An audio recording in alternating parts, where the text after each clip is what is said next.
Greetings, everyone, and welcome to Moon, Drum, and the Tree, where we are talking about all things shamanic.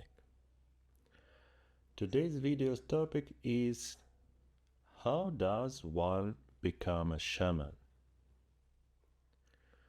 And the first question that you should ask yourself, if you by some reason want to become one, is why? Why, by the God, you would like to throw away all the life you had before this very moment? Why would you like to sacrifice your time, your free will, your maybe health, for the sake of becoming something that you possibly not fully understand? Let me clear. Shaman is a man or a woman who is different from other people and who cannot make a step back, who cannot reverse his transformation and become a simple, normal human being again. That is a one-way ticket. So I kindly ask you to ask yourself, why would you like to do that? There may be some reasons. For example, a very common reason is that you're just bored. The boredom is the worst of possible reasons. You just have nothing to do with yourself, so you would like to do something with what you don't even know. You should be honest with yourself. Anyway, without honesty with yourself, you cannot be a shaman. So, if you find yourself in the middle of boredom, please do something. Do something good to yourself, to your fellows. Do something good to your family, to people around you, to living beings around you, and leave that idea. Or just leave it be, it will pass. Okay. The second possible reason could be curiosity. You may think, if I become something that I don't know, that may add colors to my life. That may add something that will be incredibly interesting. Well, it will. But there is absolutely no guarantee that you will like it. It is like getting a new, very hard job that you cannot quit, that you once and for all the future times sign to do. You cannot be fired. You cannot quit. You will have to do it until the end. And the end may be not as you expected. So, curiosity may be not as bad as boredom, but the result may not meet your expectations.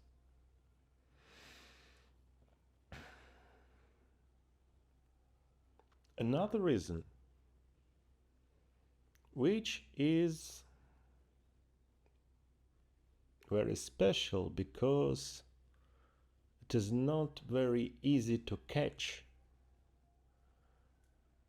is you want to become a shaman, to add something to yourself, to become something that you are not,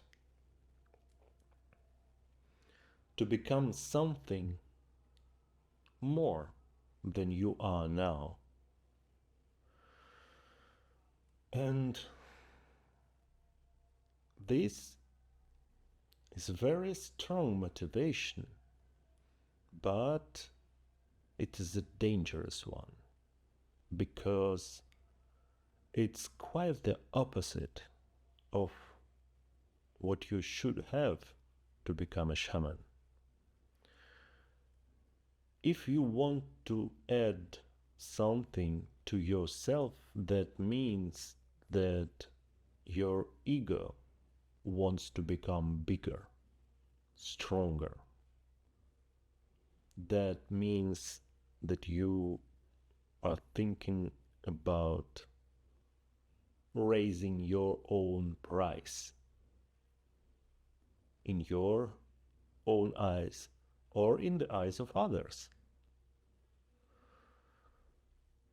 There is no worse motivation than this, because in the end, and the end will be very soon in this case, you will be punished by yourself.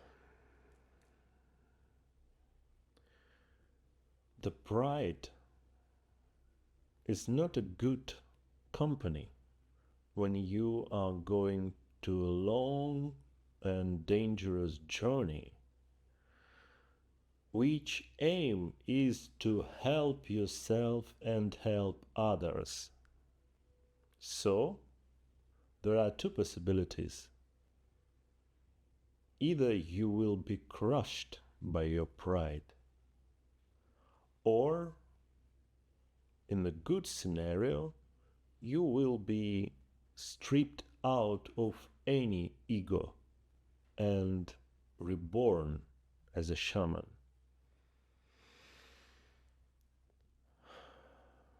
I would not recommend that. At least if you are not sure in your 100% luck. So, we are left with the only good reason.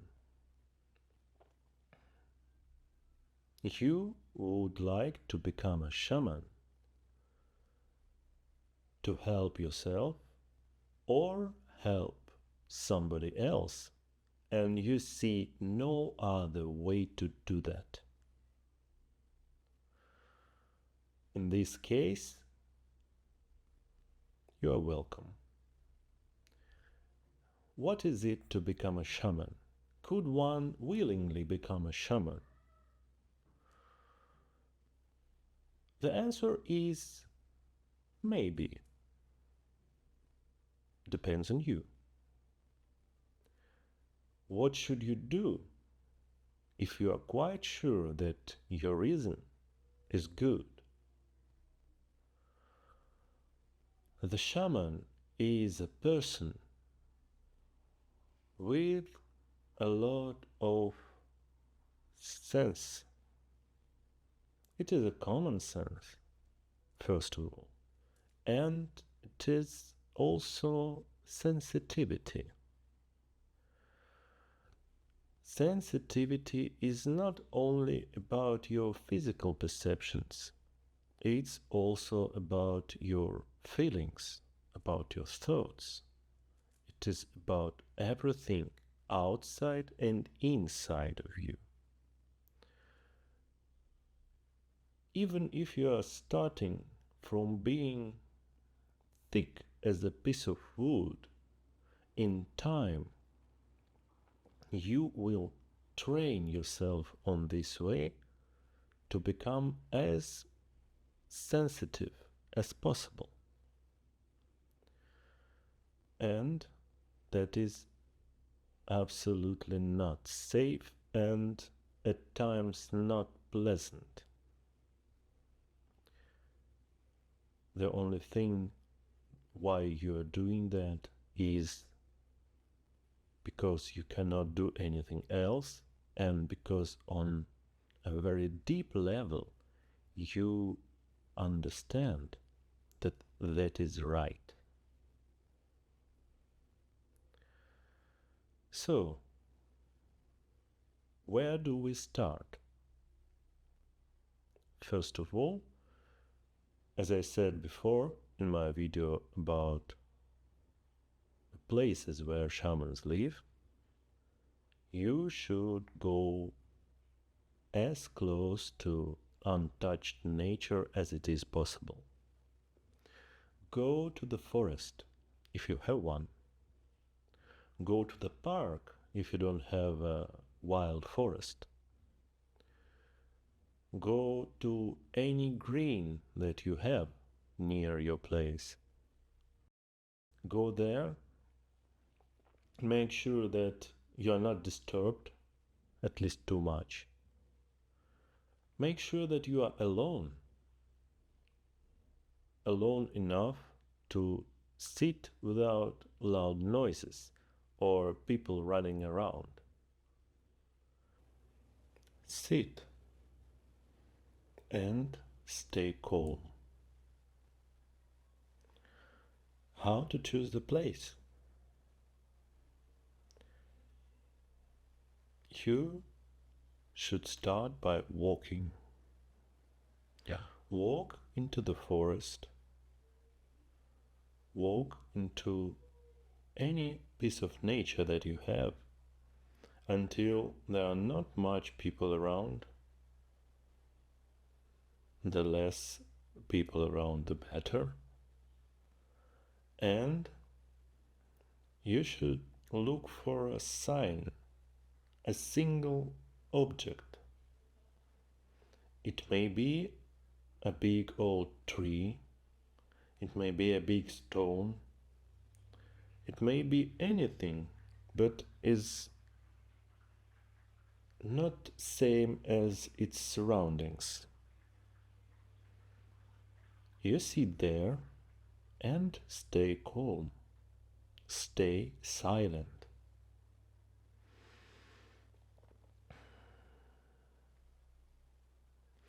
You should not think about anything in particular.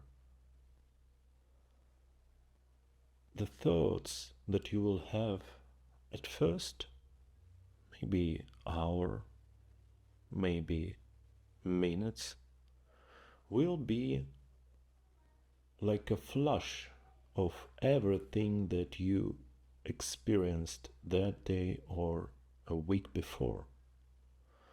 But then, with a little effort to stop chattering within your own thoughts, you will stop that and start listening. You should listen around to any sounds that are present. The birds, the wind, just anything that is around. You should stay calm and listen. After you getting more and more discomfortable at this position, you should leave and come back another day to that same place. Day by day, when your circumstances, the weather, or other conditions allow, you should come to that place and sit. You should come and listen.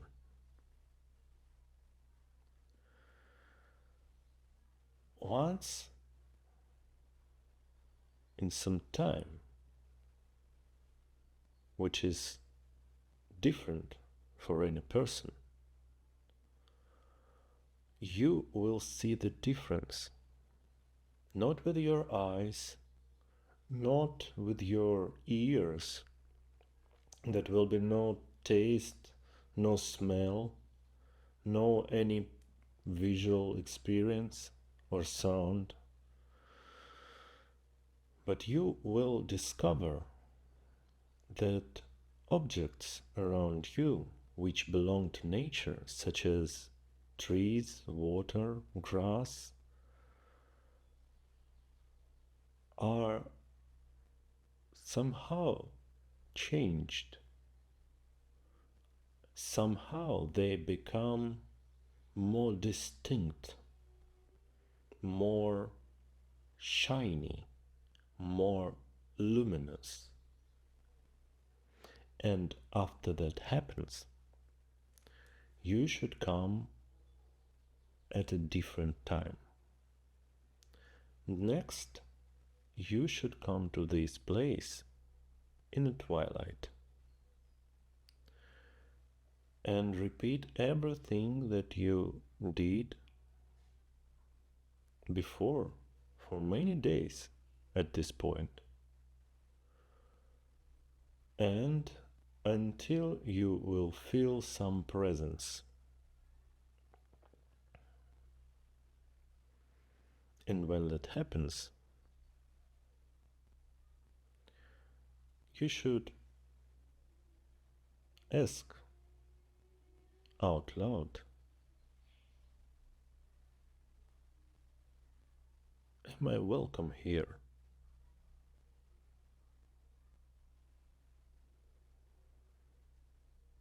I don't know which answer will you get. But if you can interpret it as positive, that will be the start of your journey. But if it is negative, you should leave. And don't come to this place for this purpose again. That does not mean that everything is over and you should not try. Maybe just this place is not yours and you should find another one. If you are interested in a deeper level of information on subject, let me know and we will manage to pass that knowledge in a more private sessions. Just let me know and we'll do. With that said, I wish you good luck and see you next time.